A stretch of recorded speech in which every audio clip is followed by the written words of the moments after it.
Hello and welcome to this presentation on cooking and why you should cook too.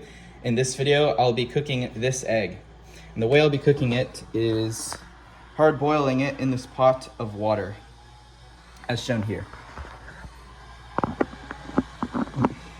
My reason why I'm using this egg is to show that you can do many things with just this one egg in addition to hard boiling it. I chose hard boiling simply because for a first-time chef, first-time cook, it's super easy to do. All you need is a pot, submerge an egg in water and let it boil for however long you want. I chose to do a hard boil, which means that my boil was roughly, let's say 6 or 7 minutes. And the reason why I advocate for cooking yourself is, say you don't like my hard boiled egg or you don't have teeth. If you're not, you don't need to cook your egg exactly like this. You can scramble it, omelette it, oven it, anything you like. In addition to controlling texture, you can also control flavor with a lot of different seasonings. Let's just say salt and pepper. And besides the flavor, you can also fine-tune other things like how much sodium are you getting, how much pepper are you getting, how much minerals do you have, and really count your calories and get a good foundation and knowledge on how your diet is structured. In addition to choices on health and texture and flavor, you can choose your meals based on where you shop for ingredients. What I love about this versus eating outside, by contrast, is as a consumer in this economy, I have way more choices for ingredients versus what a restaurant or other diner would provide. This egg I just got from Costco. It's a Costco brown egg, but in my position, there are many places that you could get these eggs, or even raise your own chickens and have your own hens lay their eggs, which I would prefer if I had the choice. And from my experience being a freshman college student in the dorms, I can personally say on record, I would rather cook than eat dining hall food. And I'm sure everyone else who's been through that university experience can agree, hopefully.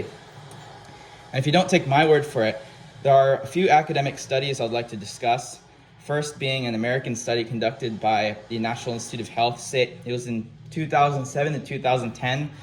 Took diet information from the general population to see if eating out versus cooking home meals can really change your health.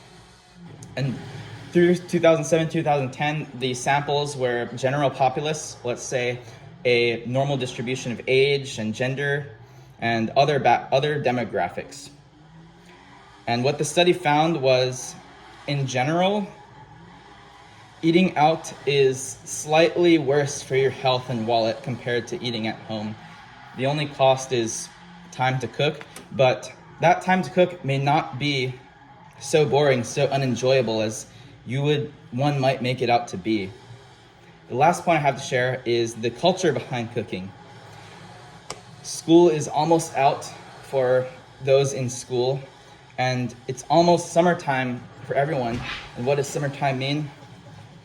4th of July cooking and grills.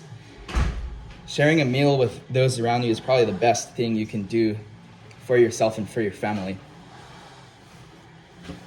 My second study that I would mention is from the British Journal of Health.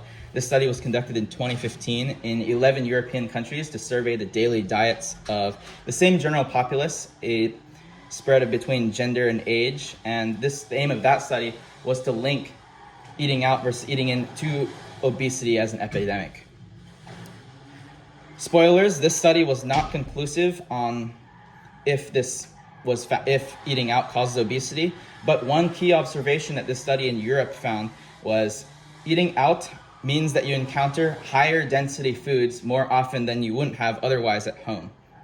All this means is that whenever you buy food, it has a higher chance of having greater salt, sugar, and other forms of calories in your meal.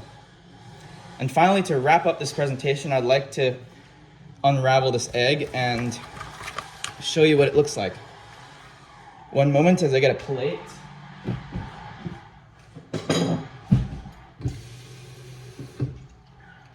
I'm just going to take out my egg from the pot.